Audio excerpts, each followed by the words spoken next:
We're here with Dallas Turner, edge rusher, Alabama. We just talked to your teammate Chris Braswell, and you guys make quite the dynamic duo on the outside. I was telling Chris that in the fall that we talked to Will Anderson Jr., and he couldn't quit talking about both of you guys, about how good you were. I'm going to tell you a story, and given the cold shoulder you gave Rick here, I'm not sure how you're going to take it, but just understand, Will said this, not me. And I asked Will, I said, what's the best thing about Dallas Turner? He said, let me start with this. When Dallas showed up Tuscaloosa, he was fat. And he said he was fast. He was a fat guy, but he was fat. Now he's great. He went on to say you were better over the course of your career than he thought he was at Alabama. I just want you to know that the next time you talk to Will, he led with when he showed up Tuscaloosa, he was chubby. He couldn't believe how fast you ran when you guys would run sprints. Yeah, I mean, he could say that, but, when I first came in, that was after the pandemic. Right. So, I was in the house eating a whole bunch of junk food and snacks and stuff like that. So, I kind of came in with a little pot belly, a little chubby face, a little wide neck. But, over the course of my time, my freshman year, he said I lost the baby fat. Right, so, that's right. He did say that. I kind of lost it. But I was always athletic. I was always fast. He said that. He admitted that he couldn't believe how fast you were and how athletic you were. He took for granted. He just looked at you and he judged a book by the cover. Yeah, you can't judge a book by its cover. Take us behind the scenes a little bit. I know you're having all these meetings with the teams. Is there anything specific they are asking you about? It's nothing really specific. A lot of the stuff has kind of been the same in a way. But, a lot of teams, it was more of like how I grew up, a lot of personal questions and stuff like that, just starting to get them to know me as a person. Some teams, we kind of went over installs and like the type of defense that they run.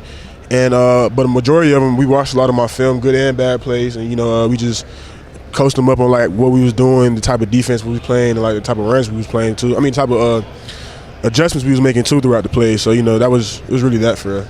Anyone who could learn Coach Saban's defense, the NFL makes it pretty easy adjustment after because we've interviewed a lot of the Alabama guys, and when they're explaining, every person knows what everybody is doing on the defensive side of the ball.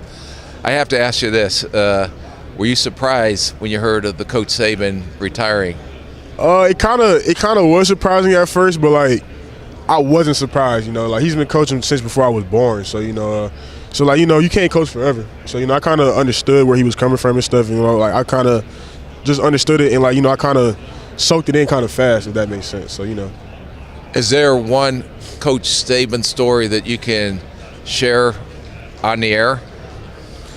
I can't really tell you a full story. I don't want to tell all his business, but probably the funniest moment I've probably seen Coach Saban act upon, like he was acting different. So it was after we had beat Auburn my freshman year, and so it was a big game, a very thrilling game and stuff. So like after the game, like I never see him dance, and so he was in the locker room in the middle of everybody, like doing a little two-step and a little, little old man dancing. So like everybody was just hyping it up, and it was a very good time. So is he athletic? Can he still move? Yeah, he still he warms up with us. So like after we get done running our sprints back and forth and doing our little our mobile stretches. He'll get out on the ground with us and do our little stretches and stuff like that, So, yeah, he's definitely still active. And then after he does that, he goes and yells at the DBs during individuals for the rest of the practice. He's probably harder on the defensive guys during practice, or is he equally hard on everyone? He was with us a lot, like really every day. So, like it was more of like he was always in the defensive meetings, but he was really a defensive back coach. Right. So of course during individual, he would definitely get on them for real. But when we was doing team periods and stuff like that, he made sure everybody was held accountable. So like if he was doing something out of line, he would definitely get on you for sure. But also on the offensive side of the ball, when we was all together and stuff, he just held everybody accountable for sure. But like if we was doing like more of a group thing, he would be on the defensive side for sure. Let me ask you about some of the quarterbacks you face. Obviously, you went against Bryce every day last year, but this year, and even last year if you saw him, Jaden Daniels, like, in terms of his athleticism and how tough that is to go against, even though you're incredibly athletic, was that more difficult than the other quarterbacks you faced? You faced Will Levis throughout the course of your career? I'm going to be honest, Jaden Daniels is a problem. He's a problem. Like, he's probably the only quarterback that I've seen, like, throw for over 300 and running for over 200 in one game. So, like, but when we played him, like, I knew what I was facing because I played against him my sophomore year. So, like, I kind of, like, you got to tap in a little extra, especially when you got to chase a fast guy like that around for 60 minutes. And the plan is probably not to let him get outside the pocket. Yeah, so, when we played him and stuff like that, it was more of, like, containing the pocket, pressing the pocket a lot more. So, like, it's no gaps for him to run through and stuff. But, like, Jay Daniels is like Houdini, so like he gonna make. He had a pretty good game until he left. I think. You hit him or did Chris hit him? Nah, that was me. Okay. Will Anderson set the bar for a rookie coming in last year, ended up being Defensive Rookie of the Year. What are your expectations your rookie year coming in? Honestly, my expectations my rookie year is to honestly just be the best teammate and the best player and person I could be to the organization I go to. So, like just wherever I go, hopefully I have to have a lot of vets or, just a vet, that could kind of like lead me and show me the way of the NFL and stuff like that. But, the expectations, is just to be a good teammate and be a good person and a good player in the building. When you watch your tape, sometimes you're in the 2 points, sometimes they dropped you in coverage. Everybody knows what you can do, rushing the passer. What do you think your biggest impact position will be as a rookie, with your hand in the dirt, rushing a passer, or standing up as an outside linebacker? And don't tell me both. Just give me one specific position where you're going to have the biggest impact. A lot of the teams that I've talked to, they say that they see me more as a pass rusher. And, but, as a pass rusher, like, you can stand up and put your hand in there at the same time from the edge. But, like, a lot of the teams see me as an on-the-ball defender, though.